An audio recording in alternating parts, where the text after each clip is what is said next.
Am I on? Yep.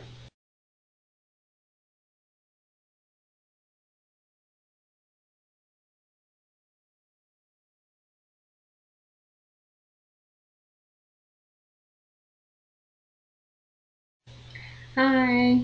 Well, I decided to make this video once I checked my last video, and so I had several questions pretty much on the same subject um, regarding my whole co-washing thing, especially the daily issue.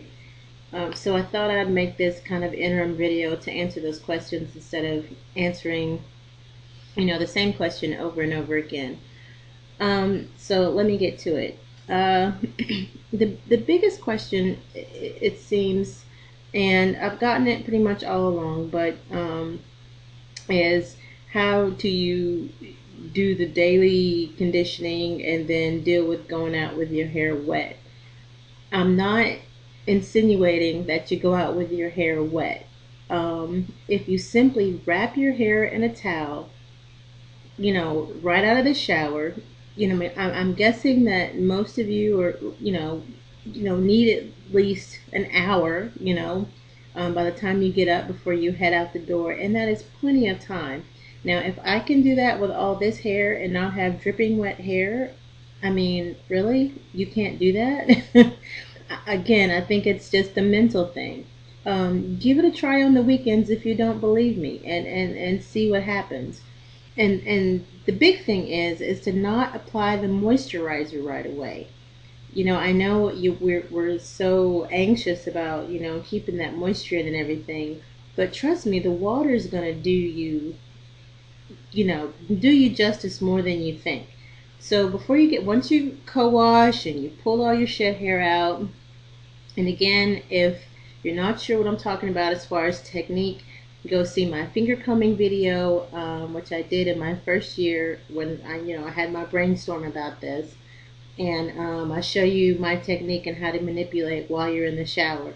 And then rinse out, wrap up in a towel, and leave it there. Now, if you do that first thing when you get up, even if that's not your typical routine, you know, I could literally probably have my hair in a towel 15 to 20 minutes and it'd be okay. But the longer the better, because the longer you keep your hair in a towel, the more that moisture is going to soak in and stay in your hair strands. So the last thing you're going to do in your last maybe 10 minutes before you leave, once you had a little breakfast or whatever, or got all your stuff together, or you got dressed, brush your teeth, put on your makeup, the last thing you're going to do is take this towel off your head. Now, I've had this towel on my head for about an hour.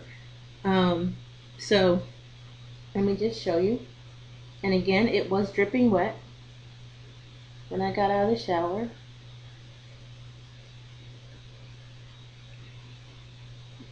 And what I also do, I go ahead and put it in my puff, or I call this my rabbit puff, my rabbit tail, while it's in the shower. So when you take it out of the towel, your hair is already pretty much good to go. So as you see, it's my hair strands are a little damp, but it's not running down my face dripping wet, and that's the point.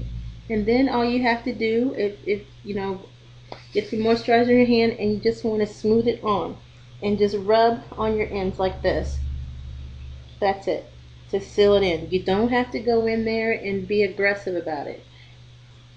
If you want to just kind of go in and scrunch, you can do that, but I wouldn't do any more than that. Especially if you had just detangled your hair, the last thing you want to do is start messing with it so much that you're just getting it all, tangled up again. And accessorize, put on a headband, scarf, whatever your poison is, and you're ready to go out the door. Now, I don't know, but to me, it can't get any easier than that. Now, I realize I have thick hair, and so maybe that's why the winter cold doesn't bother me as much. Now, in my first 2 years of being natural, well, I've only been here a few months. I lived in New York City, so I understand about those cold winters. And I did this, and it didn't bother me. But if you're still, scared you're going to get sick or, think it's still going to be too much, I still want you to try it over the weekend before you make your decision. So you'll see, what your hair is going to do. But there's also the option of doing it the night before. So wash your hair at night, wrap it in your towel, and leave it in the towel till in the morning.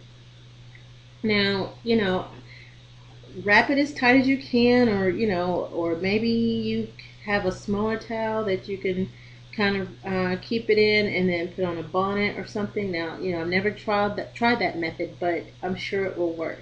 So by the time morning comes around, when you take that towel off, your hair is still going to be moisturized and damp. It's not going to have a chance to get bone dry and all smushed and crazy. You know what I mean? And then you got to fight with it. And then again, all you'll have to do is moisturize, accessorize, and go. Okay? So there's always ways around it. But I'm pretty sure everybody can do this thing in the morning. I mean, it's gonna take less than an hour technically, but again, the longer you have your hair up in that towel, most of that moisture is going to soak into the towel, and the other half is going to be in your hair where you want it. Okay? So yeah, no, it's not an issue, at least as far as I'm concerned, winter months or not. But again, you always have that option to do it, the night before. Another question I got. Let me see here.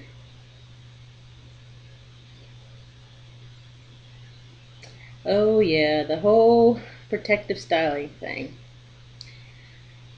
Oh man, okay, let me tell you. I hate that word, for those of you who don't already know.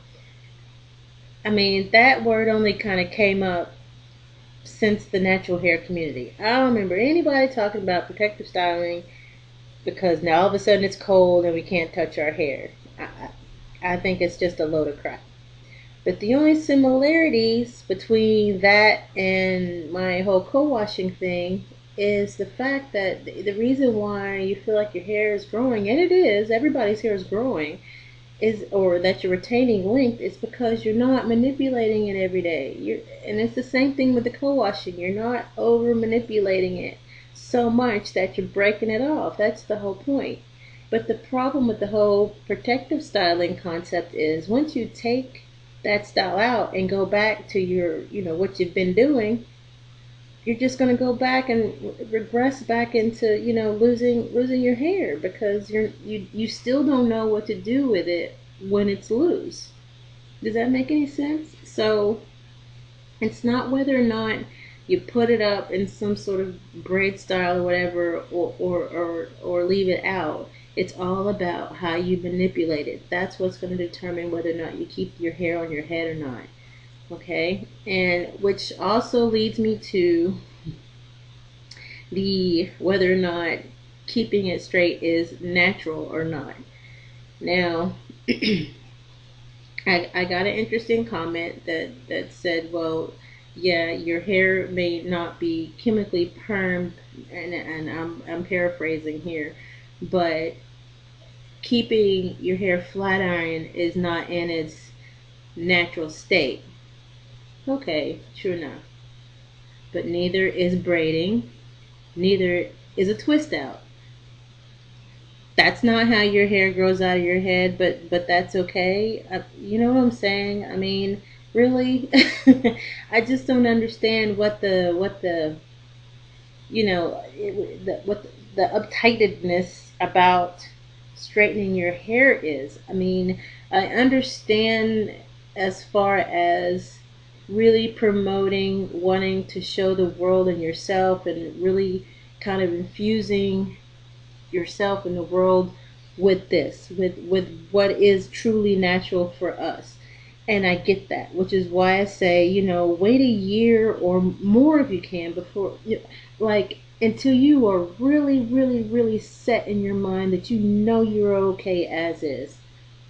And until then, don't even touch the heat. I mean, I did. I think I did like one blowout one time with it, but after that. But the thing is, and I think that's really where that angst is coming from about straightening, your hair.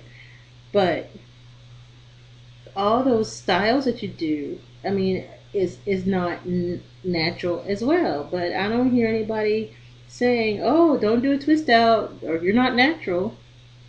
It's the same thing. It's a way of changing your texture to get a different look. There's nothing wrong with that, right? I mean, is it just me? I don't know, but I think I understand where it's coming from. It's just trying to get those of us who are going this route to make sure we spend enough time with ourselves, with our natural selves, before we start looking to change ourselves again. And I think that's truly where that comes from. Okay. Let's see. Oh, and the other question is about me mentioning that I'm not using butters or oils. I only mean that in the sense that while I'm flat ironing, I'm not adding any extra moisturizers. Once I wash and condition and dry my hair, the only extra product I'm putting on my hair is a heat protectant. And that's what I mean, that I just want to keep that process as clean and as simple as possible because I don't want to hear that sizzle.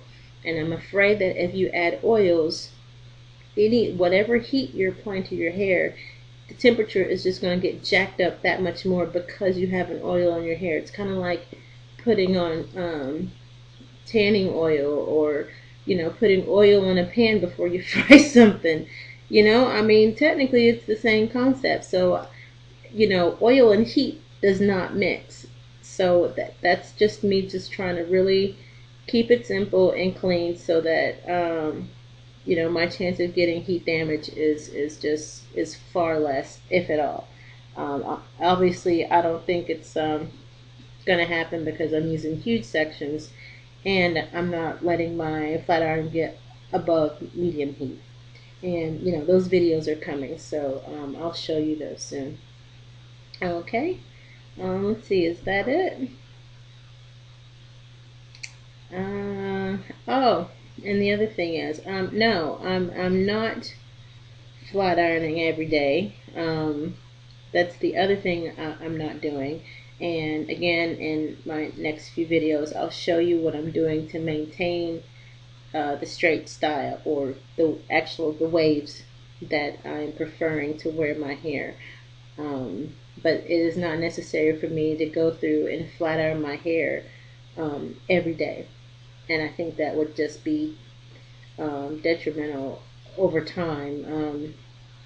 I'm not trying to lose my progress here. And it's also to prove that you don't have to do that. I mean, if you're not trying to have permanent bone straight hair, there's just no need to do it. And I can prove it, and I will prove it. And if I can do it with all this hair, I challenge anybody out there that tells me that they can't because they have more hair than me or tighter curls than me. I haven't seen it yet. Okay, so that was just a quick come on just to answer those questions. I hope I answered them all.